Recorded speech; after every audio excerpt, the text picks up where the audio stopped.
Hey Nick, how's everything going? Hey Josh, good to see you. Everything's going great. I'm excited to get this one recorded. Yep. So do you want to introduce yourself first? Yeah, sure. My name is Nick Sharapov. Um, Josh and I are doing these podcasts to reach out to you guys and kind of connect with everybody. But who I am is just a real estate investor. Started as a realtor and been doing this for a few years.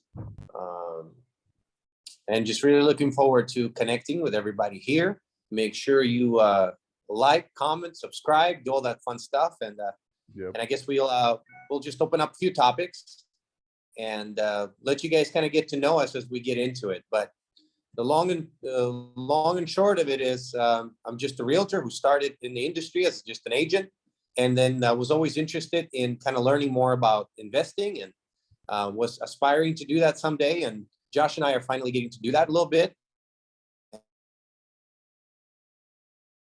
So nice here.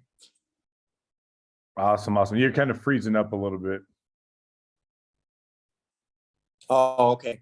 Could be due to the connection, but yeah, just want to say hello to everybody and welcome you to our channel. And we're going to be doing these every so often. So we're just excited to connect with everybody here. Yep. And then just also keep everyone updated with the current market conditions, what's going on in real estate, in the investing world, and answer any questions people have, down the line. So, yep. Yeah. Do you want to tell them who you are, or Yeah, yeah. you don't? This man doesn't need any introduction. Yeah, so I'm my name is Joshua LaFawn. I started as a realtor as well. Been in the business for about 5 or 6 years now. I was always interested ever since I was young in like investing, stock market, stuff like that. And just, and then I finally found my way in the real estate, and actually I love it. And then found myself, always wanted to flip houses just because I saw the profits there and all that. But then actually getting into actually doing it, it was actually fun designing it, and then seeing your creation come to life it's pretty amazing. And then also the hard part is, finding the property. So I figured out how to do that, go from there. So I'm very excited to expand where we're going from Las Vegas and doing everything from Vegas and then going to other states, and hopefully hit majority of the good states. I wouldn't say all 50 because that's pretty big, but we do want to get big, and we will get there soon. But yeah, right now we're still in the growing phase. Can't wait to keep going. So Yeah. Can I ask you about your first deal? yeah, Like, yeah, yeah. because it's like for me, I sort of I started a little later than you in the investing thing, and so I always looked up to you in that way in terms of how does an agent, because a lot of agents, I think it doesn't take a long time, some even maybe before getting into the industry, realize that investing is fun. Investing is, there's definitely money in investing, Yep. but they also realize it's challenges, right? They realize that you have to sort of risk a little bit of your money and your time and your energy and everything. The stakes really change when you go from just a transactional type of agent, typical person that's just helping a person buy or sell their home, and then you get into this, okay, now my money's on the line, now Yep. I'm the buyer, now every little bit on the inspection that comes up and it's an issue, now I really get worried. If what happens if I can't get the profits that I set out to make? What if the market changes or shifts? Were you anxious when you first kind of were looking to do your first flip, or you want to tell us about your, like, Um, how did you start? Was it nerve wracking or was it a smooth deal? Like, you care oh, to share a little bit? yeah. So, yeah, no, it wasn't where it was smooth or anything like that. As of like, oh, like I know I can do this and that. It was a lot of just like anything new, a lot of doubt and worrisome just because you are investing your own money, you're investing your time as well, which you can't get back. And that's what was nerve wracking, because it's like, okay, you know, on my first deal, it was about 80,000. I went half and half with a business partner on it. And Wow. so it was like 40 and 40, but at that time, you know, I was in real estate for 2 years, and, you know, I probably had maybe 60, 70 saved up. So that's, you know, half of what I had in the bank, you know, or a little bit more. And I'm like, you know, this is risky, but you know, it is risky. And I like to, you know, go to casino and gamble a little bit. So you know, I was like, you know what? Let's just try it, because this is more of a strategic type of investment rather than, you know, gambling in the stock market. You know, I'm betting on myself at this point. Uh, Yeah. so so basically, the way I found the deal was I had a client, you know, she wanted to sell her house. And so I put on the market and everything. And then, you know, coming to find out, just talking to her, she had like a condo, she had commercial property she wanted to sell. She also had another house that she wanted to sell. And I asked her, you know, about all the properties, obviously. And she's like, well, the condo, like I bought it at the highest at, you know, in 2008, you know. So I was like, okay, you know, like I can't sell that one. And she would always want to sell it, but I'm like, you're not going to make any money. And she owned all these properties outright just because she bought at the right time, or her ex-husband or Wow. her deceased husband, you know, purchased them all at the right time. And then same thing with the commercial property. She actually didn't want to know what she wanted to do with it, because, you know, they're good paying tenants. And then she had this house that was downtown, and that house, she had tenants in there, but they were only paying like $1,200 a month, and this was back in 2019. And Okay. and I'm like, okay, you know, are you kicking them out? Like, what are you going to do with that house? She's like, well, it needs a lot of work. It's a headache. And then, and I was like, okay, well, yeah, let me know when you decide to kick them out. And then I was coming to think about it, like, because it took probably a couple months, and I asked her about it. I brought it up again, and I'm like, and this was 2019 in September, and I've asked her, I'm like, hey, like, would you be open to, you know, carrying the note for me, where if I were to say I'm going to buy it for you for a certain price, your tenants right now are paying $1,200 a month. How about I just, you know, take over, you know, kick them out. I'll take over the $1,200 a month, and then I'll buy that Hmm. property for 260. And she's all like, 260. I'm like, yeah. I was like, right now, as it sits, you know, that's how much it would be, but it's worth about 350, 360 if it's fixed up. And she's like, okay, yeah, that's reasonable. And then so we got into we put a contract together saying, you know, I'd buy it at 360, I'd give her interest only payments for, you know, $1,200 a month. And and then we went and then did the flip. So we thought it was going to cost, originally we thought it was going to cost like 50,000 for the rehab. It was a 2,200 square foot, one story, you know, home. It was built in Hmm. uh the 50s or the 60s. So we kind of got in over our heads, because we are like, oh, this is going to be easy, because, you know, this is kind of like the other houses. But messing with older homes, you kind of find out, you know, like foundational issues, or the way that they're built back then versus how they're built now. They're not built on slabs, they're built on stilts, and, you know, just like different things like that. And then Hmm. the finishings that we put on it, you know, were a little bit more pricier, but it came out looking nice.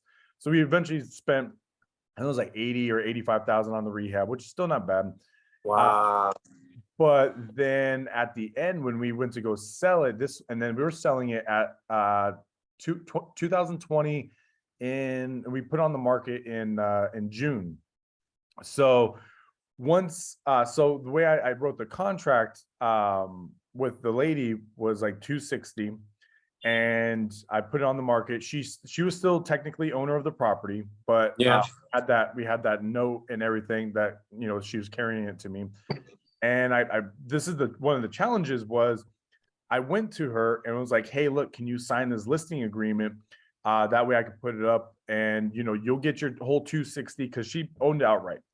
Sure. And she came to me and was like, no, I'm not signing it. I'm like, Wow. and I had to stay calm. I had to stay cool. And this was in person too. And Right. I'm like, well, you know, what's going on? Like, what's the problem? And she's like, well, the property values have gone up. Okay. Yeah, that's And she's like, and I'm signing this listing agreement for 475. yeah. I'm And like, I'm getting okay. 260. Yeah. Yeah. And she's like, and you originally told me it'd be 360. I was like, well, if you read on the contract, and I brought the contract with me just because like I knew she was gonna bring stuff like that up. And I'm like, if you see where it states that as of this day that we're signing the contract, this is basically what it's worth. And no matter if the housing market goes down or it goes up, this is what I'm paying, which is 260. And she's Mhm. like, it's not fair to me. Like, you knew the market was going to go up. And Oh, I'm like, how would I know this? I was like, we got into COVID in March, and how am I supposed to know that the market's going to take an uptick like it took, and what if mhm. it went down? Like, then you would still want your 260, then I would be out money. She's like, Yeah. yeah, but it still went the other way. So we went back and forth, and she was wanting 350 for the property, and I was like, no. I was like, look, we went in contract for 260. I'll give you 280, but that's it. If not, then you could actually talk to my lawyer after this and that. And she's like, well, what would a lawyer do? I'm like, well, if you read all the terms in here, this is what it states. It's favorable for both of us, and you just don't like that that the market actually just exploded out of nowhere, and I didn't know Yeah. what was gonna happen. So she finally, after fighting back and forth, she signed off on it. She was very pissed off. She would answer my calls here and there, but she would always bring it up. Um, and then I was kind of nervous because I was like, man, hopefully she, signs that title, like hopefully, whatever it is, to not hold up the deal, because we put on the market 2 or 3 days later, we had a full cash offer at, well, Uh-oh. actually it was a full cash offer at like 460. So it's 15,000 under comp, or under what we listed at, but we're way Nice, yeah. above comps. And we sold at 460, but they're paying cash, so they're able to close within like a week. I was nervous Nice. she wasn't going to sign, so if she didn't sign, then then it would have held up closing. I would got in trouble, all this stuff. So Sure. she, she went, signed, she got paid off. And then after that, she was cool, but she was trying to Yeah. pull it where she thought she had leverage because she still owned the house on title, but we had that Yeah. agreement on the side. So I just, And things could have worked out. Sorry. oh no, I was just gonna say, you just have to learn sometimes to stand your ground, but then also sometimes to give up a little to get a little. But there's only so much that you can give, because and she was trying to tell me like, well, you're still, after doing this, after rehab, you're still gonna make 50,000. I'm like, look, I understand that, and Mhm. that's a lot, but what about my time involved? I was like, the money that I invested plus the time that I put into it, I was like, that it's you can't match that. I was like, so that's the reason why I did this, and I did it strategically to design it that way. So Yeah, I was just gonna say it could have worked out the other way too, right? Because you're getting it at 260. You were thinking 350 would be the ARV or after yeah, repair value. If the economy really didn't create that type of demand, which is out of your control, yep, then you would be in a different situation where you must have thought it would be less to fix than 80 or 90, right? yep, Because you're thinking, hey, if I'm selling at 350, maybe it's going to cost 20, 30 grand. There's my margin right there, right? Out of that yep, 90K or 80K. But you could have ended up losing money if the market didn't shift, right? Because you would have been you bought at 260. Now you're putting in another 80 in there, 90 in there. There you go. You're at your ARV price. And so yep, it completely could have worked out against you, but it just so happened that there was a good situation for you guys. And, sellers do have those blinders, and buyers and people in general, I think, a lot of times it's so hard to just see that, you couldn't do anything about it. The situation changed and now your whole world is upside down, but it's yeah, that ability to pivot. And I find that a lot of the folks that you meet that are successful in the investment game, that's exactly what they have. And I think you have that too, is the ability to sort of pivot off of any type of change and keep pushing the process forward. It's yeah, like, well, great. Okay, now we have this challenge. How do we move past this obstacle and to the desired goal? yeah, And so that's really cool. And after that type of complicated first deal, you still wanted to invest. Yeah, so after that, like after, because we profited about 50 each, and then we obviously got our money back, which was our 40,000 that we put in there. So I was sitting around, 90 to 100K. I'm like, whoa, like where's the next one? And then so got into a couple others and Yeah. started doing that. And then I will tell you one more story, which is this year. So on a down market, Mm-hmm. we started one in January of this year, in hopes that it would be around 950, 975, because it was a big house, 43, 4,400 square feet. So it was a big rehab, and it was cost us about around 140. So it was like 138 for the rehab. Wow. Costly So, rehab. yeah, so we it was a big one. So we're like, you know what? We bought it at it was 550, and then we could resell it for 950, 975. So in a down market that we're in right now, I had on the market probably for like a little bit over 100 days, and dropped it a lot, and finally was able to get under contract. I'll actually be closing on it on Monday, but we're actually losing. There's 3 business partners on this, so we're losing probably a total of 30,000, which is basically 10 each.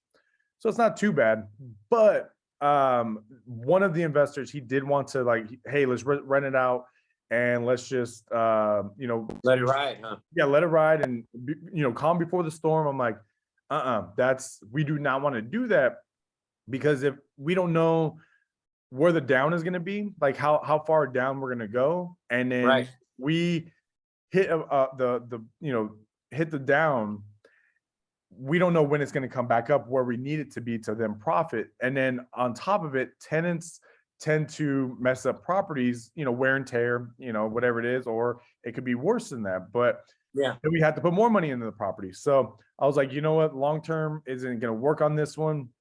Let's just, sell it and get it over with, and, just, eat the money up, but then, learn how to buy in the future. So or in this type of market that we're in right now. So That hurts though. I gotta yeah, say, even losing $1,000 hurts. Losing 10. yeah, The only way you could justify it is, hey, at least I'm not losing more than 10. And you can kind of look at it as a silver lining in the cloud. So that's good for you guys' mindset. But I know that that feeling must really be a hurtful one. yeah, a little Let me bit. ask you a question on the rehab. So it's a very costly rehab. It's not like something you can put on your AMX, right? Yeah. So do you guys typically finance the rehab, or do you sort of just have to come out of pocket? And if it's say 120,000 and everybody's coming up with 40 grand, or what? Yeah, so it all depends. Like, so that's the thing, is it like one of the business partners, he wanted a little bit over 40%, and he was going to give me like 30, and then the other person like 20 something percent, all the way Of the net 40. profit, yeah? Yeah, so he wanted more percentage. And so basically we told him, okay, well, if you're gonna want more percentage, then obviously you're gonna have to put more down, or pay more. And that's exactly what he did. So we're technically not losing 10,000 each. We're losing whatever our percentage is, which is still not I that see. bad. But that's the thing too, is like, if you get too greedy and you want more of the pie, then sometimes, when it's a downturn like that, you're gonna get eaten up. Yeah. You're gonna have to pay for more. So that's what I've kind of seen and learned. So it's like, doing the next ones, I'd rather do it, evenly. If if someone like does that, because it's like, if you're gonna lose on something, everyone has to lose together, rather than you just paying like majority of it, and you're like, fuck, like I thought this was gonna be a lot better than it was. But you How do never you know. how do you keep a cool head? Like, that's the thing that I'm trying to work on in my business, in our businesses. It's so easy to get wrapped up and emotional. Here we are, we put in 4 months into a house, we put in money, we maybe spent money on rehab. Maybe it was a challenging time getting financing, or securing the final buyer or whatever. And now the deal, just isn't working, or you're losing, or how do you keep a cool head? Like, do you just stay focused on the business of it? Do you dive in more into the numbers of it and remove the emotional aspects of the transaction? Like, what's the tips? Do you have any tips in terms of, hey, this is not a deal where you're going to walk away smiling. You know, Yeah. you may be barely breaking even and you've put in 3-4 months. What do you recommend for those investors out there, for those people that are just selling, buying on their own? How do you stay cool? Like, you have to keep a cool head.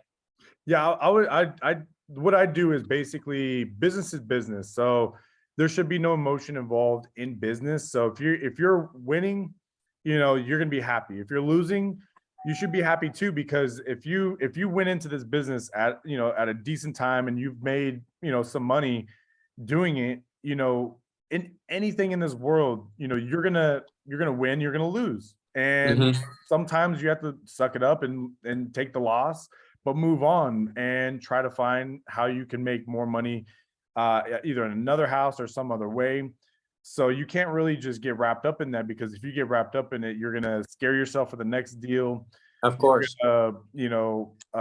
it's gonna be very stressful on you just to keep on like worrying about it. It happens. Yeah. You know, Yeah. you could dwell on it for a day or two, but after that, you have to move on. You have to just accept it and go from there. It's like, all right, well, I just lost this much.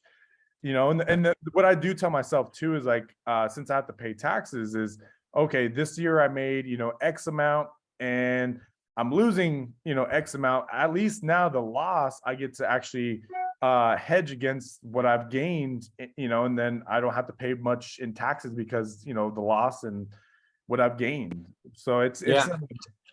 I don't know, that I I guess that's something that I tell myself to make myself happy, where it's like, all right, well, I guess I don't have to pay too much in taxes, but Right. I don't really dwell on it too much, just because, there's other deals out there and coming. So yeah, I would just say, not to be emotional about it, make sure your numbers are right.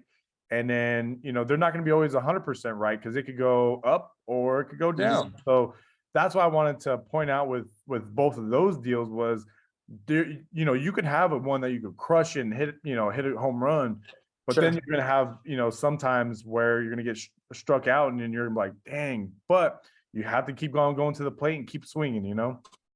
Well, it's kind of like the 401k, right? Like, I talk to my wife a lot and I'm like, yeah, and then maybe we could, pull some money out and buy some properties. Or she's like, look, let's leave the money in there. Let's let it ride, because no matter what happens, year to year economically, what we're going to look at 30 years after we've invested this money, Oh there's yeah. going to be a compounding effect that's happening. And it sort of seems like that's the type of attitude you're having is, hey, guess what? I might have an amazing stellar year. I'm crushing all the goals out of the ballpark, like you said.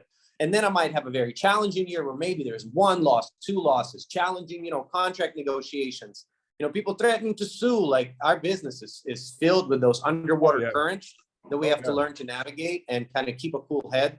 But knowing that, guess what, if I'm staying in this business and over time, like, if comparing it to walking up a mountain, right? It's like, oh man, I'm nowhere near the top, when you start. But then just kind of taking that look an hour later and you're like, holy moly, I went this far. Having Yep. that reflective mindset, right? Where you sort of go back and say, but look what I've done in the last 3, 4, 5, years of doing this. What's the net effect on my life? What's the net effect on my finances? And if it's a positive one, then guess what? You're in a good track. Sure, we all could be better and improve incrementally in little things. But if you just start getting down on yourself, if you're scared, like you said, to pull the trigger on the next deal, because now you got a little burnt, so now you're trying to just be so cautious and watch your every step, that could paralyze you, that Yeah. whole overthinking it, paralysis by analysis. I think that's Yep. another thing that happens to so many starting investors. That's a word for you guys out there. If that's something you want to do, I know it may sound like too simplistic of an answer. You have to just start doing it, Yeah. doing something. Like, even this example with what we're doing on this podcast here with Josh, we just talked, preliminary, like, well, how do we do it? We may not have the smoothest, a podcast right away. We may not be Joe Rogan, but just doing it and trying to navigate through it is going to make you better incrementally every week, Oh yeah. every month. And then next thing you know, you've got 300-400 episodes. You're looking back and you're going, wow, this is where it all started. So for you guys that are thinking about investing, get involved somehow, either find a mentor, somebody that can guide you and teach you, and you can, get their coffee and learn and make calls or do whatever. Or if you just get some type of books, some type of podcast, there's a ton of information out there that can help you get into it. But I have zero regrets in making that shift because, I'm going to speak on my behalf. I don't know about you, but I'm not hating on the transactional aspect of being an agent. Yeah. But I always felt like my destiny isn't really in my hands. I always felt like it just so depends on, the market, the buyers, the sellers. They have so many options. They can work with this guy. They can work with this guy. There's left and right. There's people that are doing services like MLS placement. Hey, you don't need to pay an agent. Just put your property on MLS, $250, and you're on MLS. There's agents that are working for less commissions, agents that are doing all kind of shady stuff. And so I felt like with the investing, it's something that you control, and it's also easily scalable. Easily in quotations, it's a lot of sweat equity you have to put into it, but at least it's scalable and it's understandable. It's like, look, if we contact so many potential motivated sellers, there's going to be a closing ratio at some point that we can narrow down and say, look, out of 100 calls, one does something. So then it's just a matter of getting to that 100 calls sooner rather than later and scaling it. And that's what I really enjoy about the investing aspect of it, is your destiny is sort of in your own hands. Your sweat equity and your, elbow grease and that hard work, you can really see the results of it. And the other thing is sometimes the margins, making 2-3% on a property. And it really depends on whatever your buyer really chooses or your seller lists it at, versus, doing the numbers right, looking at your margins, and then knowing that's what at the end of the day you're going to be closing on. And I think you could plan your life a little better. Nothing worse than having a buyer fall out of escrow because now they can't afford the payment. Like right now we're experiencing with these rate hikes. Yeah, that's what I was about to mention is like, is on the investment side, like you control your own destiny. It's like you basically, you can navigate it yourself, versus with like, if you have a buyer, like, oh, I can't afford it no more. Or, oh, I just bought a brand new car. I just screwed it all up for you. There's things like that, and same thing with sellers. Some sellers, you'll get offers, you're like, you know what? I don't want to sell anymore. I like these offers, but I just decide not to sell. Now you wasted, your time, your money, and, you can't control any of that. And, so it's a good business to be in. It's a good start for anybody, because you get to actually learn the business. You get to learn the type of people that you deal with on a daily basis. And it makes you a little bit more level-headed, because if I jumped in the investment game and I'm like, man, how do I navigate this seller? How do I do this? Like, I already know how to do this because I've dealt with so many sellers. I've dealt with so many buyers. So I know it's like, okay, it's this type of personality I'll deal with. Cool. Yeah. So it's like in any trade, right? In any craft, somebody that's making shoes, maybe they start out and they can barely put a shoe together, but they're doing it for 10 years, 5 years. They're going to have some type of body of work to sort of look back on and say, oh, you know what? This kind of reminds me of the one boot or shoe I did, 2 years ago. Let me try this technique. Let me try that technique. And I think you get to a place, especially in our business, it's very much a contact sport, right? We only can affect people that we're in contact with. Now, whether it's via email or a phone call or a text, or, maybe they're interacting with us on social media. If we don't go out there and make those contacts, we can't get better. And that's something I also try to stress to those people that are starting out, is make the contacts. Don't be afraid to get on the phone. Don't be afraid to text. Don't be afraid to sound stupid or whatever you think, ridiculous, embarrassed. Like, we're all people, and people actually, that's what you'll learn. They give you a lot of rope. Like I give somebody that, let's say somebody tells me, look, man, I'm barely starting out, but this is what I want to do. They may be awkward about it, but I know that in their heart, they want to do a service. They have something that they can provide to me, and I'll give them the rope. I'll be like, hey, dude, fine, make 2, 3, 4 mistakes, whatever. I understand it's a learning curve for you. We've all been in that spot. So I think people they have more humility and more humbleness when it comes to somebody that's making a call, and maybe they don't have a perfect pitch.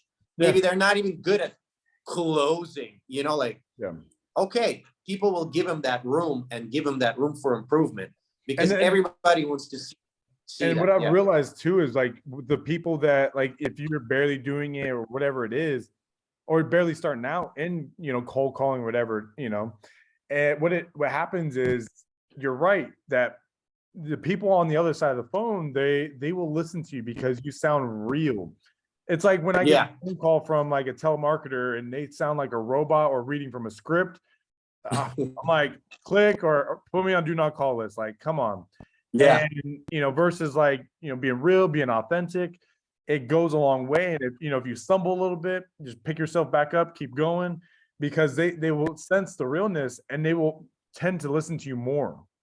So Right. They realize you're human because yeah, it's yeah, natural for humans to error, right? That's part of being human is there's always error and correction sort of happening all the time as we're on the edge of that order and chaos, all the yep, time. And so people get that, they get that in their own life. That might happen to them later today. They may be doing their job and all of a sudden, boom, they drop the ball. So I think what goes around comes around. And matter of fact, since I started doing more of the cold calling, I'm so much nicer to other cold callers now. Like gently bring them down. Before I was a bit ruthless, just yeah, slam the phone or, sometimes even cuss at people, which I regret now, but they may catch you at a bad time. And that's something to also keep in mind. Don't take anything personal, any type of rejection. I've been on the calls where you damn near get cussed out and the person just vents, like don't engage, let them like get that barking out of their system. And then you just say, you're sorry, you apologize, don't engage, yeah, hang up the phone. I've had people call me back and they say, hey bro, I'm so sorry. It was, yeah. I went a little over the top. I still don't want to do anything, still don't call me, but that was too much. And I appreciate that. It's a nice thing that you go, okay, now I sort of know, where I'm at. Some people may need this service. Some people may not. It's okay. There's plenty of fish in the sea. Yep. Just start engaging with the next prospect, engaging with the next phone call, Yeah, or it's email, kind of whatever like you're working. Just stay busy. and it's kind of like how because when I used to work for Sprint, my manager used to tell me, he's like, look, anyone that walks through that door, you do not know what's going on through their head, what emotions or anything that's happened before they walk through that door. So if they walk through that door and they're pissed off at you or whatever it is that you know they're just taking out on you because you're the next person that they see, that whatever happened out before that pissed them off, and then they're gonna you're the first person. It sucks, but sit there, listen, and eventually they'll cool down, and then most time they'll apologize, and it's Yeah. exactly what happens. Is same thing over the phones. Like people will just like, oh, this and that, and then they realize like, oh, it's not your fault. Like you just randomly called me. I'm so sorry, kind of thing, and as long as Yeah. you don't engage and you're cool about it, like, yeah, no problem. I apologize. I was just trying to call just to see if you're open to selling. That's the only reason why. And you know what? Mhm. Have a great day. Hope your day gets better, kind of thing. And Yeah. they feel like an asshole after that. And you know what else? I had actually one of our employees, who she brought this point up to me, and she said, I was talking to my sister because I'm making these sales calls, and she actually said, you're not really making a sales call. I go, oh yeah, it's interesting. How is that? It's like, well, you're offering people money. How is that any sales? And I go, you know what? I've been kind of thinking about that too. It's like, it's not necessarily like, hey, I've got this new vacuum cleaner. It's awesome. Don't you want it? Like, that's more of a sales thing, right? But when we make these calls, it's sort of like, hey, here's me. Here's who I'm with. Would you be interested in selling your house? We buy them cash in as is condition, and we pay all of the closing costs. We buy them as is. Does it sound interesting to you? It's not necessarily a sale. It's sort of like, this is who we are. It's like a quick commercial, and this is the service we provide. Click yes if interested, or say no. And either way, it's an easy call. It's not like, you're calling somebody, they have a Verizon plan and you're trying to upsell them to add more data, or, sort of an upsell conversation or something you don't need. There's very little research done, and now they're shoving the service or a product down your throat. Here, it's sort of like, hey, and if not, it's okay. Thank you for your time. Thanks for picking up the phone. I've been saying that a lot, saying thanks for answering my phone call, And like you said, if you just seem real and authentic, Yep. people can't hate on that. They just go, okay, man, no, but hey, could you just take me off the list? All right, I appreciate that. Okay, you have a good Yeah. day. And so Yep. it's not a scary call. Ultimately, not everybody's going to say yes, but people that are going to say yes, that's your customer. That's who you're actually helping. You need to engage with them, find out the reasons why, find out their motivations. I think you, Josh, you do a great job at sort of finding out and breaking that ice and asking the important question, because it's so easy to just, when they say, yes, I want to sell, just run with it, get their email, get the contracts, go, go, go, go, go, before they change their mind, Yeah. I think you do a great job at like turning it back on them and saying, oh, why do you want to sell? Yeah. So that way, the closing, again, in quotation marks, sort of happens in their own mind. Yeah. Because what can happen, right, if we don't ask that question is, all of a sudden it will pop its ugly head up 2 weeks into the process. And then you realize, why didn't I ask them, like, why they want to sell? I have zero way to engage with them when they all of a sudden push back and say, you know what, Josh, we actually don't want to do the deal Yeah. anymore. Yeah. Now, what are you going to do? You're going to sound pushy. You're going to sound too inquisitive, because you didn't collect that data in the very beginning. Had you done your job, and that's why I give you kudos at asking why, even though all you want to do is just send the contract, start working on comps, like ask them why. And I'm doing that too more in my calls, and it's becoming more authentic too and more real. They're not just looking at you, just some thirsty investor that will do anything to just get this contract done. They sort of go, oh, they're picky. They don't just work with anybody. And that's what you want to do anyway, because reality is we may not be able to help everybody. Sure, we want to, but we're also selective. It doesn't mean we'll do a deal with just about anybody. There may be a scenario that we won't touch. There may be something that you'll say that go, okay, maybe we need to slow down on the acquisition of this property. Let's learn more, right? Yeah, and that's the funny thing you say that. It's because when I first started doing cold calls, like, when I first got in this industry and once I did not know what to say, once someone said yes, I'd freeze up like, fuck, someone finally said yes. And what's the next step? What do you want to meet? And it just gets weird after that. So I figured out that, it's like, oh yeah, I'd be interested in selling. Okay, well, may I ask the reason why you want to sell? And most people, they never hear that. And if they don't hear or get that question where they're like, why? They get kind of blown away, and you'll hear a pause because they're thinking about it. And they're like, actually, you know what? It's actually for various reasons. There's this, there's that, yada, yada, yada. So it actually opens up like Pandora's box of everything.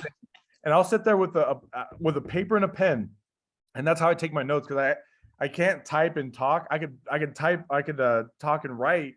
It's weird, but I'll just sit there old school, just like sit there, notate, like just take clip notes and like, okay, this, and this. And I like having those notes, because if it's anywhere down the line in that transaction where they're like, well, I don't know, like, the price point, I wish it was a little bit higher. I'd go back to those notes while I'm talking to them. I'm like, well, you said, based on, the condition, and you said there's this problem in the house, so that's the only reason why we came to that, so there's nothing I could do. My hands are tied because those are issues. And then, sometimes I will get those type of people like, well, if I fixed it, would it come up? I'm like, let me ask you this question. So I always like to ask the question, so that way they figure out why it is, rather than me saying, oh, no. If you go and fix it, it's going to cost this much, because people don't like to be told something. People like to be listened to. So if you can ask them and say, well, why do you want to go fix it? And then have you looked at the cost of fixing it? And then they'll look at it, they'll break it down like, I got a cost. It's going to, cost me $7,000. So, okay. So if you spend $7,000 now and you're losing $10,000 on the property now, do you want to give up 7 and then get, 3 back later? They'll think about it like, is it worth your time? Because how long is it going to take that contractor to get that fixed? And that's going to delay our closing. So that means you're going to get your money at a longer time. It's like, okay, I like to do that, so that way they can think about it. Like, you know what? actually, you're right. It's not worth it. I'm like, okay, I appreciate you, thinking this through, this snap. And that's how you should do it, is just asking questions, just always questions. We used to, I come from a fitness background, so we sold fitness memberships. I did that for over 10 years for like 3 major players in the US, 24 Lifetime and LA Fitness, right? And so we used to say, and this is a saying you'll hear in sales training a lot, like when you say it, it has very little impact, but when they say it, it's the gospel, something along those lines. Because again, when we're telling, not selling, that's another, good phrase where, well, exactly to piggyback off what you said, when you just constantly talking, you're the one always talking, you're setting the agenda, right? You're setting up the agenda. They'll listen, they won't be rude, but they may not be really hearing you. You see what I mean? Now, when you ask them, they had to think, like you said, they had to pause for a minute, and whatever comes out of their mouth is the gospel. Follow? Like now they're like, now that I said it, I do believe it. Versus not now, sweet. Versus you saying it's just more of a pitch, more of a like an infomercial, and they go, no, makes sense, right, Mr. Jones? Doing those tie downs. I hate when some people do that. Like it works with some people, but they emphasize the person's name way too much. So if I get a sales call, they're like, "Isn't that right, Josh? All right," and then, "Hey, Josh, blah blah blah blah blah blah. Isn't that true, Josh?" And you're like, stop saying my name so many times. Like you're starting to irritate me. Like it's Mr. LaFont to you, sir. It turns out too fake, Just oh man. But I think being in sales for a while in the United States, I've seen this shift. People like younger people, they want more authenticity in their salespeople. They want more realness. They want you to drop the act. They're more forgiving with even bad language. Like sometimes I'd watch some of those Gary Vee videos and the dude is just cussing up a storm, but he believes that authenticity over whatever political correctness or anything else, like authenticity over anything, and just being yourself. And so people nowadays, they don't want you to be boxed. They don't want you to have this script. They want you to just level with them, be able to use common phrases like you would in a conversation. They don't want you to be too robotic. And so implementing that into your strategies as you're engaging with people and knowing kind of where they're from, what their age, trying to learn as much as you can from the initial hello and moving the conversation forward. It's an art form, and I think it takes a little bit of time to learn. It is. I definitely can say it is an art form for like a conversation like that, because with the conversation, you need to guide them to the water in questions. And if you can't, you could guide people saying, "Hey, go to the water," but like you have to ask them questions like, "Hey, are you thirsty? Okay, do you know how to get to the water? Do you need help getting there?" If you could ask these questions in order to because a lot of people, the way that they function is if they're told to do something, it is in our DNA to rebel. It's like, no, like you're telling me something to do. No, only I tell myself something to do. But if you can go and have that person realize like, oh, this is how I figured it out on my own. Yeah, you did. You know where I learned that? You did. Through my 2 kids. Yeah. And I think that's where I learned it was having kids and being a manager and stuff like that. It's like, you have to. I think it really sunk in for me when I had kids. It's like, well, this is an easy population to tell what to do. Just do it. Little thing. And they're like, no. Yep. It's funny how even at such a small age, like, my son just turned 4, my daughter's about to turn 7. Like not as much with her anymore, but with him, you see it a lot where it's like, oh, boys do it all the time. Oh man. Like so little, but already have that. No, like I'm not doing it. There's no convincing you can do. And you're like, I really have to sell my own damn children? Can't I just say it? But that's us as people. Like it starts from that small age.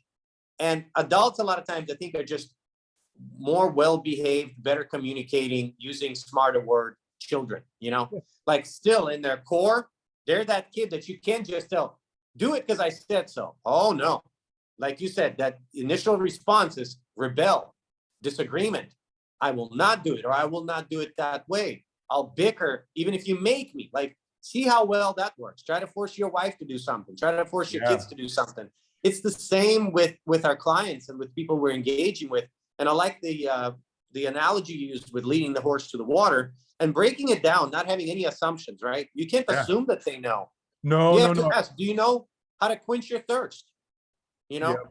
would you And, know and, where and that's where I've such that seen, material could be found? Yeah. yeah, that's where I've seen where a lot of people, that's a lot of people's downfall. And like everybody does it is assume. And I've seen it with a ton of people. And I'm just like, well, why did you think they were gonna do that? Well, that's just their job.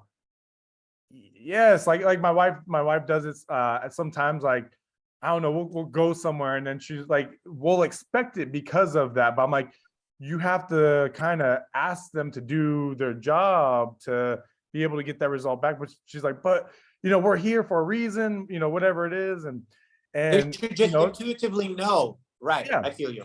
Yeah, so Mhm. it's like, everyone always like, if you go to go do something, or you're getting a service from someone, they all assume or they all expect something, but if you don't communicate that to that person or that company, and Yeah. they won't know, and then they won't do it because of that. But then people assume, and then there's like, well, why didn't you do this? Yeah. I didn't know that's what you wanted me to do. But that's why, as a business owner or whatever, that's why you ask questions on top of it, is because Right. you don't want them to assume anything. You need to get everything out in the open. Any Yeah. questions, anything like that, because you don't want to assume as the business, and you don't want them to assume as the client, because you'll get nowhere, and there will be issues down the road because you did not bring those up because you assumed. Yeah.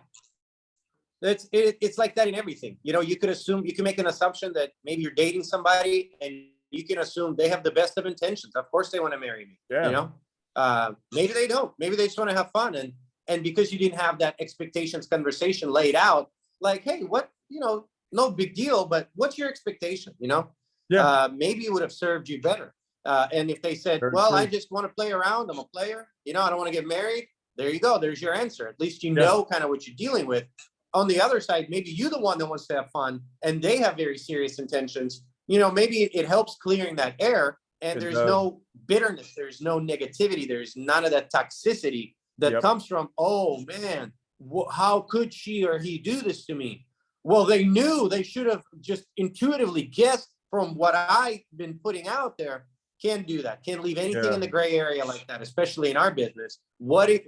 Set those expectations. I think that's another thing we Yeah. strive to do in our company is we try to, when we engage with somebody and they did say yes, we try to lay out their expectations. Like, hey, here's step 1, here's step 2, here's step 3. After we complete step 3, we have another one of those meeting of the minds, or, another one of those conversations to make sure we continuously hit those landmarks, right? Those little Yeah. goalposts to keep moving forward. And for one more example is I had a buddy that asked me for a flooring person, and for like to put up tile on a shower and to do a shower, and I got them connected, and the flooring person I have, one of the flooring people I have that I refer a lot of business to, is my brother-in-law. So I was like, hey, look, this is what he needs done, blah blah blah. I connected them to two together, left it alone after that. And then he calls me, my brother-in-law calls me, he's like, yeah, like the dude fired me and I never went over there. I'm like, why? He's like, well, I told him anytime in the afternoon on, Thursday or whatever it was. And then he texted me, or he called me, he's like, hey, I showed up. Why aren't you here? And he's like, well, you never confirmed, or you never told me a time. I told you in the afternoon, this and that. And, and he's like, well, I got here at 1, so it was in the afternoon. And what he did was he assumed, and he's like, Wow. well, I couldn't make it at that time, like that's why I told you to tell me a time and we'll confirm. And he's like, yeah, never mind, I don't need your help, whatever. And I'm like, Wow. you got to communicate this. Like, you can't just say like afternoon and then show up at a time and expect someone, like, that's not a At time. 12:15. Yeah. And but that's another example of just assuming. And and it's probably fault on both ends, but Yeah. because they probably both assume like, okay, well, he's going to get back to me with a specific time after I told him, this is how it is, rather than following up saying, hey, like, what time in the afternoon works or anything like that, and yeah, I see it all the time. And I'm just like, and I'm happy that I figured that out, and that, that's why, like, sometimes I'll bring up conversations where it's like, I thought I already told you this. I'm like, yeah, I'm just confirming because, Yeah. because we had this conversation a week ago. I just wanted to confirm it, just make sure Yeah. it's still on task, or, if anything's changed within that week, because things change. And I always just bring it up, and people appreciate it more, and they're like, oh, that makes sense. Okay. And then, they'll like, yeah, no, everything's good. Or, "Oh, actually, you know what? This actually changed. Thank you for bringing that up." So yeah. I remember when I was first doing just realtor deals, and some kind of just difficult deal. I don't remember what the difficulty was, but there was so much drama, and I'm complaining to my broker. This is Urban Nest, old David Tina, right? And Yeah. he's like one of those guys, been around for years, former fireman from New York, just takes no shit. Love David, by the way. And so I go, man, there's so much drama. And he looks at me and he goes, drama is the name of the game. And I go, yeah, sure. That's just some shit you say to your age.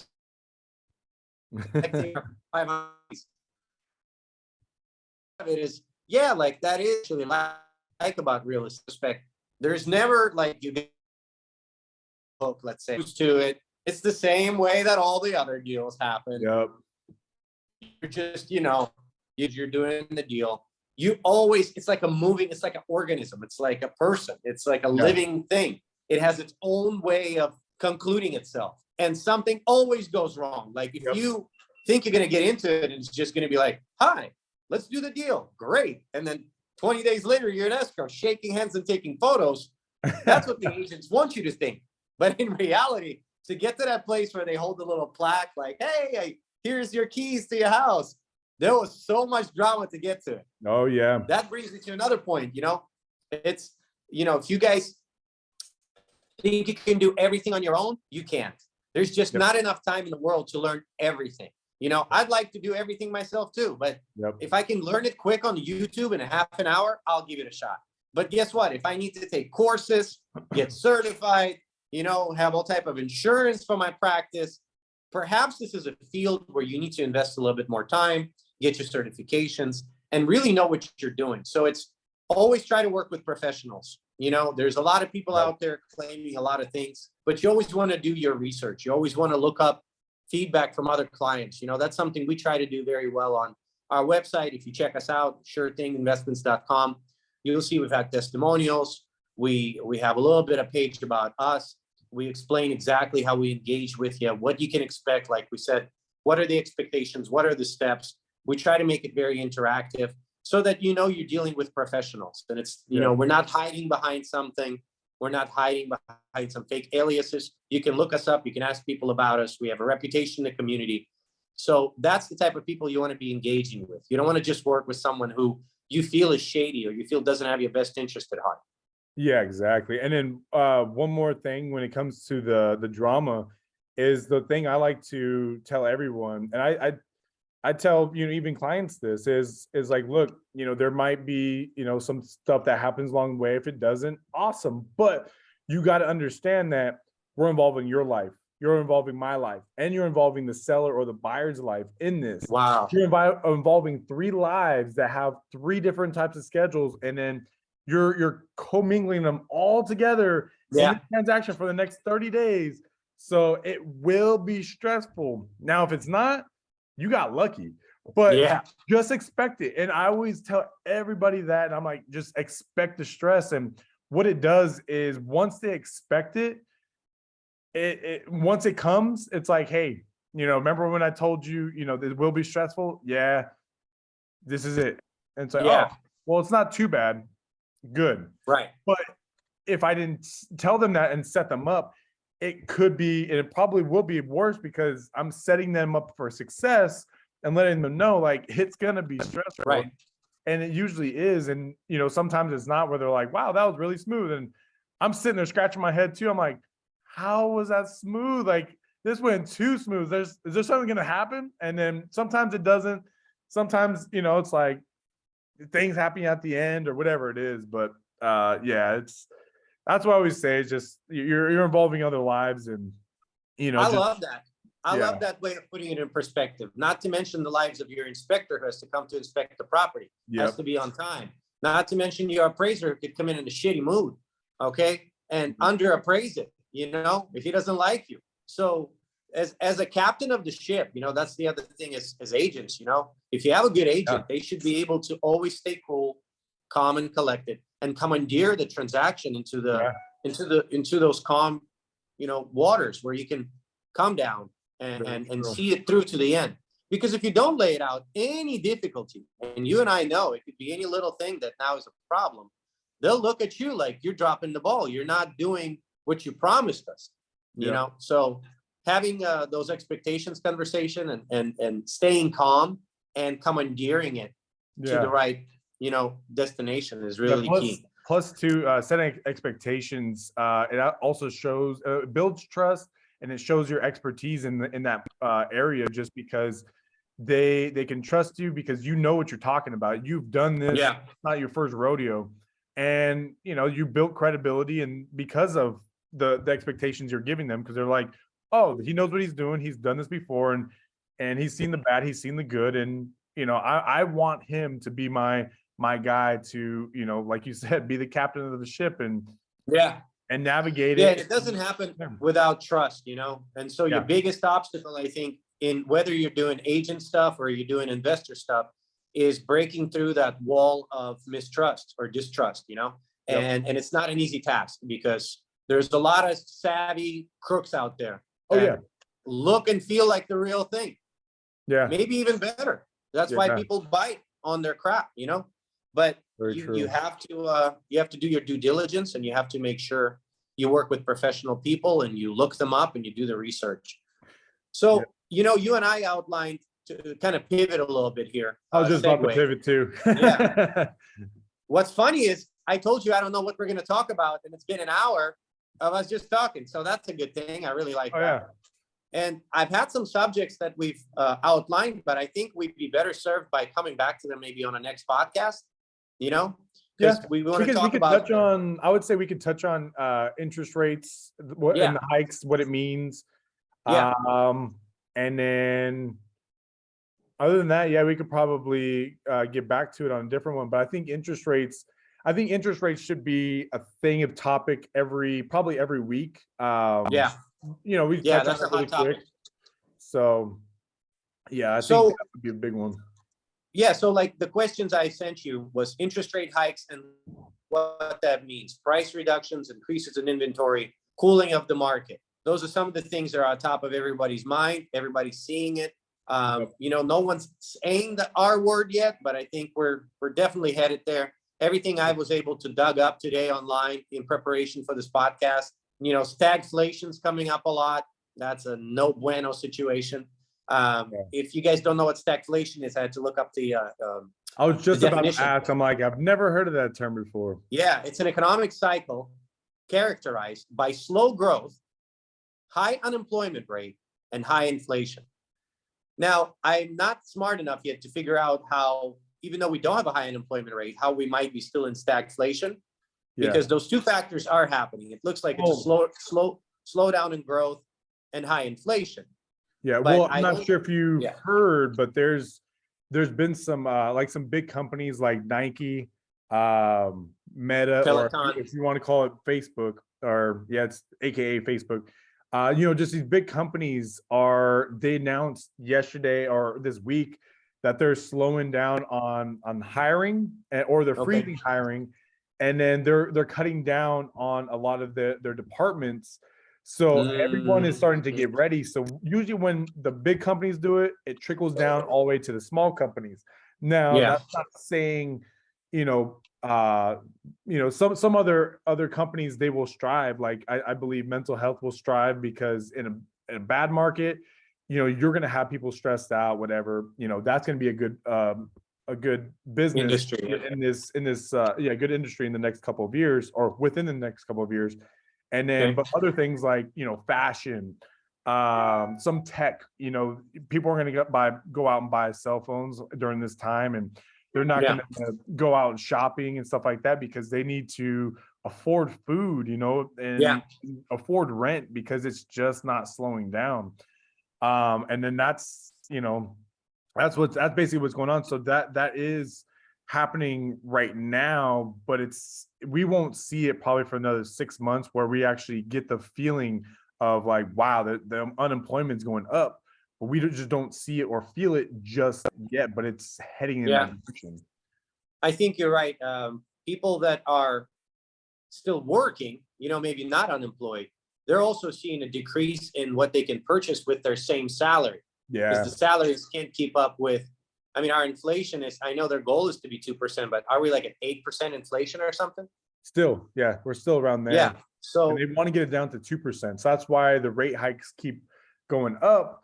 So that yeah. slow down the economy, which slows down every industry. And I'm not sure if you've seen, but the British pound, it took a tank, and they're gonna start buying back a lot of their bonds and everything. And with them printing more money, you know, it just makes the dollar stronger. But at the same time, like, you know, if you might be asking yourself, like, well, right now, like the dollar, I think it's $1.15. It's like, well, if the dollar is the strongest thing out there right now, isn't that good for us? And as Americans, it's a good thing, but then for the world, it's a bad thing because Yeah. when our dollar is the strongest, everybody has to hop on that and actually use it. So they'll use it for oil, they'll use it for, you know, everything, and do the trades commodity through the dollar, which yes is good for us, but it's bad for us in the long term, because what happens is if we're the strongest and everything else is the weakest, it's gonna just implode sooner or later. So Yeah. And how does it implode? Like what happens? Because I'm with you. I would think that having a stronger dollar would be better. But what if you think happens about it, if you if think we about have problems, then everything does get super bad? Is that what you mean? so basically, for instance, like the euro right now, the euro is normally sitting around like $1.20 to $1.23. We're sitting around, you know, fluctuates between 99 cents to $1.04, like on the conversion rate, like a dollar. Okay. Almost So equal. yeah, so and then right now the pound is around like 95 or 97 cents or something. Hmm. So if other countries are valued less than us and they're going out and buying oil, and the less buying power that they have, the worse it's going to be for that country. So if that country goes under, or they have to go and bail out, you know, all this other things, and they have to stop or do a slowdown on buying commodities, then that's going to affect us in the long term, because if we're selling the commodities, they slow down on that because they Hmm. can't just afford the dollar, and they try to, you know, whatever commodities it is, they try to create themselves or get it somewhere else for cheaper.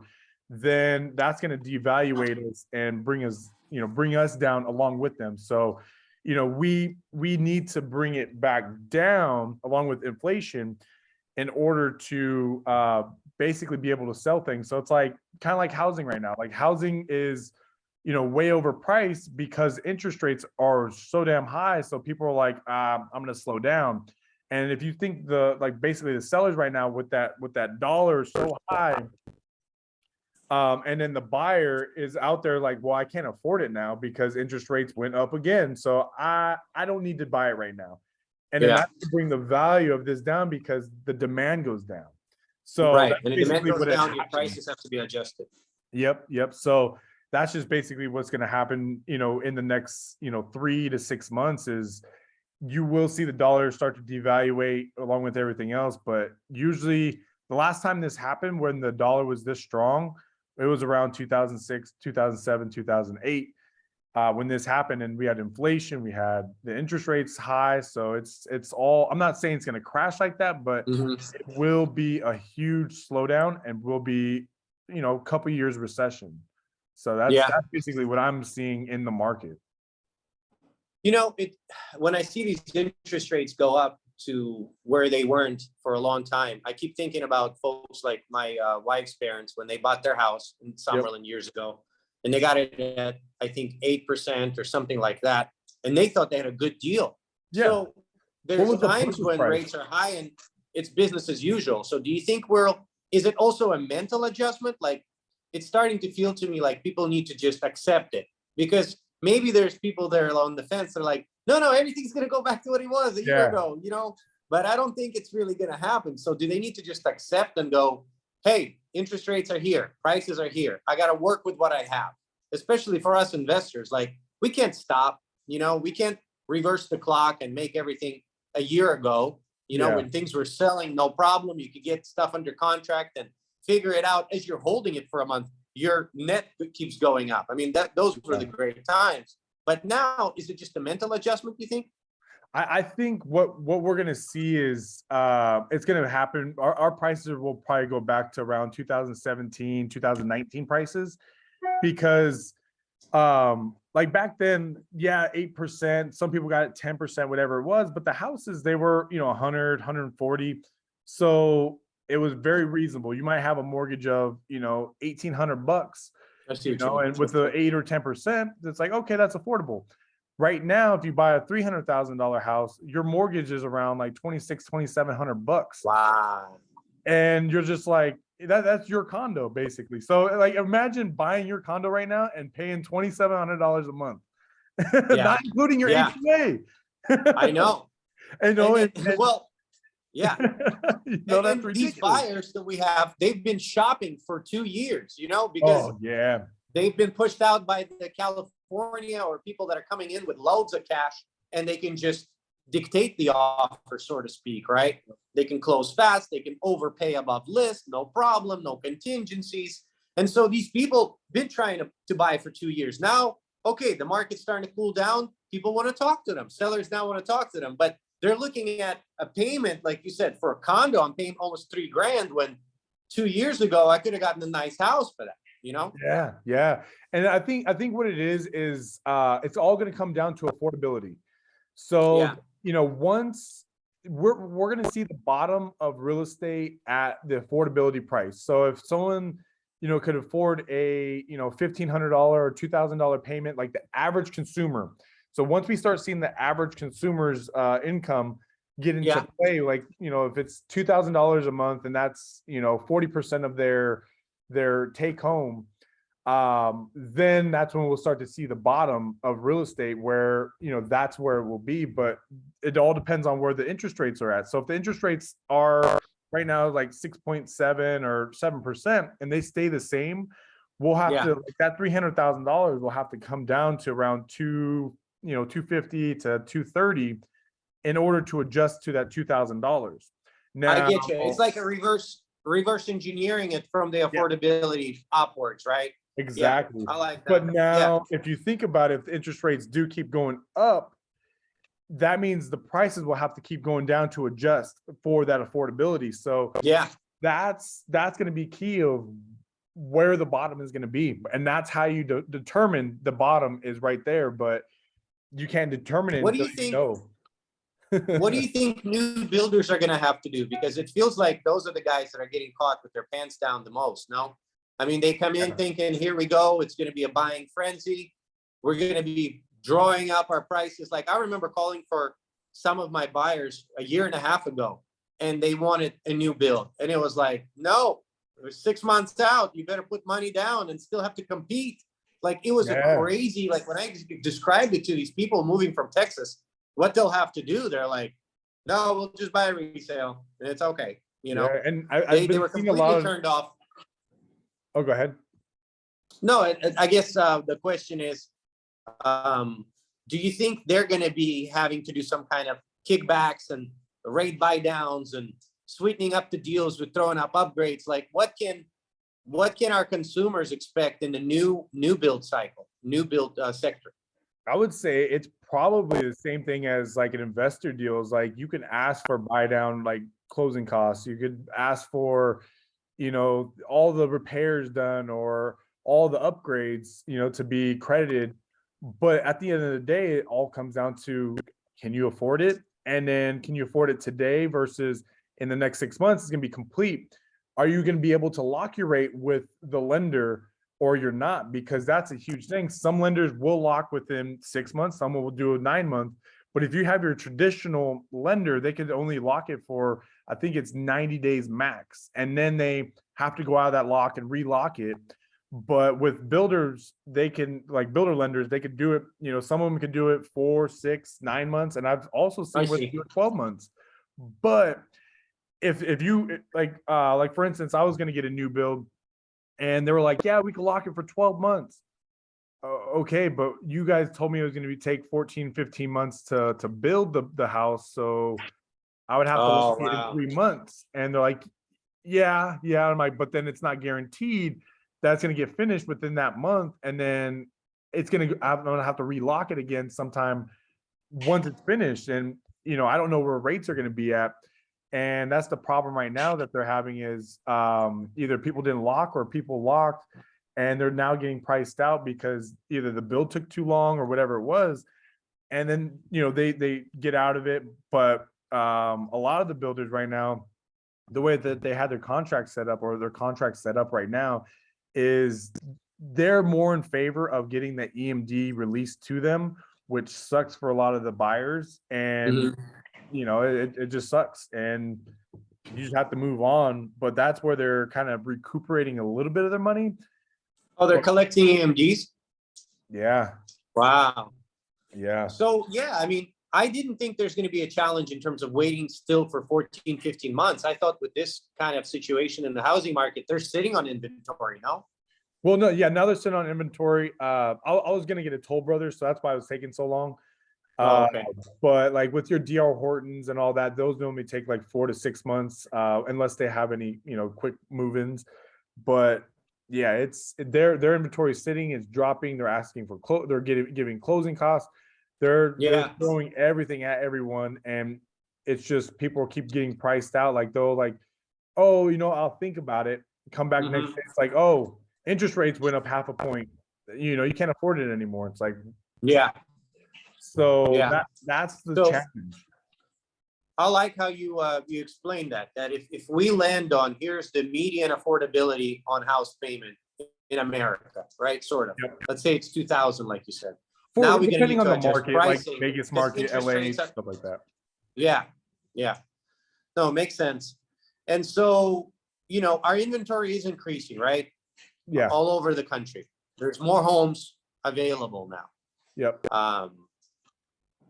So that's a good thing because there's just going to be a better situation for buyers. It's not necessarily a seller's market like it was before. Not at all. But do you think it's a good thing? It will normalize the market? And will those people that always bought thinking that they're going to sit on appreciation 20 years from now, are they going to be disappointed that their appreciation took slower to occur? Like for me, like you said, to mention the condo, we bought it and then a year later it was 100K more. You know, like you may not Which see never that happened. type of growth, right? Like ever, right? Yeah, well, you'd have to hold it for 10 years and then you'd be, you know, lucky to pull out 100, 110 out of a Yeah. condo. Now a house, yeah, I could see it happen in 5 to 7 years, but usually condos they don't appreciate that much, and that's insane. Yeah. Yeah. Well, especially in Vegas. No. Like I know other markets like condo markets or high-rise markets like Miami, New York, like Miami, they appreciate so much because that's their market. But here our market is not condos and high rises. That's, you know, the less of the demand. So Yeah. Well, and that's something also, maybe we could leave it off with this, that buying properties is a hedge against inflation. You know, that's a thing no, it is. too, that a lot of people need to realize. It's if you have a fixed mortgage payment, no matter what happens, that's your mortgage payment. You know, like my wife and I were just talking about when we bought our house, this was 2017. We got a rate a little over 3 at the time. We refied, we're under 3 now. But at the time when we got it, we could absolutely afford it. You know, now a person with these rates, I don't know, they can't do it. Yeah, no, it's hefty. So, but yeah, I would say, you know, it's a good time to invest at any time of the market, you know, high interest rates, whatever it is. But what I always tell people, like I have a buddy, he's looking to buy something in Texas and he's like, yeah, I was looking at a duplex. It's now I'm like, look, you gotta consider on when you purchase it, you know, purchase it not to intend to flip it, but purchase it intend to cash flow. But if you're gonna buy, let's say, a house, and you're only making, $300-400 on a house, now you got to understand that how good, or how new is everything in that house? How has it been Yeah. rated? Has it been, if you're buying a house that, it's okay, but it might need some few updates here and there, but you're gonna just put it on the rental market and rent it out and just fix it when it happens. You don't want to do that, because what happens is, if, let's say, the washer goes out or something, goes out where it's not an insurance expense, it's out of your pocket expense. There goes your cash flow for, depending on Oh how much yeah. it is, your cash flow is gone for the next, several months, and to recuperate it. So you have to, buy it at a certain point where you're cash flowing good. And that's all that matters. Interest rates don't matter. It's all about the cash flow at the end of the day when you buy it. So that's why I always tell everyone that, yeah, if you're looking to invest, yeah, now's the time. Like, anytime is the time. But if you're looking to buy and actually live in it, you're buying to flip it, I would say buying, living in it, I would say watch out, be careful, because like, I had a lender tell one of my clients, like, hey, like, after 8 months, you'll be able to refi it if the rates are better. And I told her, I was like, why are you telling people this? And she's like, well, if the rates are better, this now. I'm like, no, no, no, no, no. What you're not considering is, yeah, the rates might be better in a year, 2 years, but what about the prices? I was like, Yeah. so if they're dropping like how they're dropping now, and let's say That's right. someone buys it for 320, and I don't care in the next 2 years if it's $30,000 less, and that's all that it dropped, but there's still negative equity. They cannot refi unless They they cannot pay. refi. Yeah, until they pay to that 80%, not ARV, but Threshold. 80%. Yeah. Yeah. And you're kind of, you can't be telling people that, so you got to watch out and understand that, yeah, interest rates will get better, and they will, but what are the values going to be Not at? to mention closing costs. That's another thing, right? With Yeah. refis, people forget there's closing costs every time you refi. So you have to really sit there and do the finite math. That's the thing that I was going to bring up on the buying the rate down. There's opinions that it's worth it, and then there's opinions like, well, how much are you really saving? And an average couple or family, they live in the home for no more than 10 years. Yeah. That's just the statistics. And a lot of people, they think it's their forever home. Like my wife and I, we thought, oh, we got this house. Great. This is it. This is where we're going to raise our children. But Yep. in this economy, in this kind of climate that we're living in, with people working remotely, with everything happening, with the way that changes are occurring with big employers and corporations, you can't plan like our grandparents used to. Where it's No. like, and this is my job, and I'm going to retire here, and I have my future all figured out.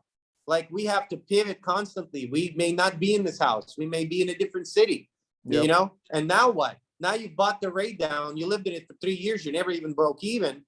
You got to really sit there and consider it.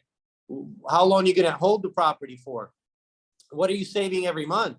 Because to come off of those savings that you need, you may be able to pay down a different bill with that, right? Because to buy a rate down, you need to put down some money.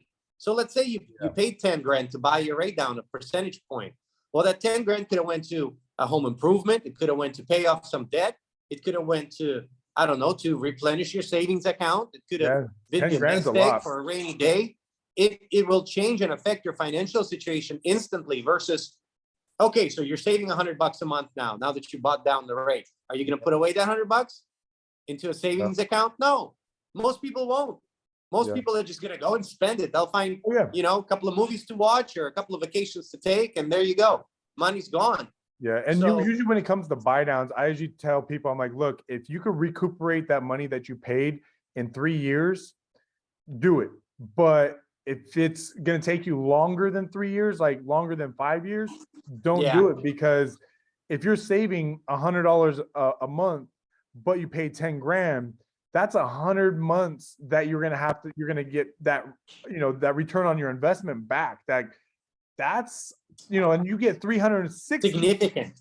You get 360 payments to pay for that loan. So you're paying 100 of those months or of those payments to Yeah. get that 10 grand back. So that's a significant amount of time. Yeah, no, so just because something is a practice doesn't mean it works for everybody. That's another Yeah. thing I think we're learning here is yes, there's a buy down situation. It may make sense, but you have to really talk to your financial planner or advisor or whoever, talk to your lender, find out, learn as much as you can about how these buy downs work and what the terms are, read the paperwork and see if it's applicable to you. Just because people are doing it doesn't mean that's the route for you. Yep, exactly. So, Okay, all you want to right. wrap it up for today? Yeah, we'll wrap it up for today. We'll keep going next Friday. Yeah, no, that's good. I really enjoyed talking to you, and I look forward to our next conversation. And for those of you that tuned in and listened to us, we appreciate it. Please follow, subscribe, comment, like, share, do all the cool stuff. Yep. And the weekend is upon us. Stay safe and have a wonderful one. Have a great one. Thank you. All right, dude. Talk to you.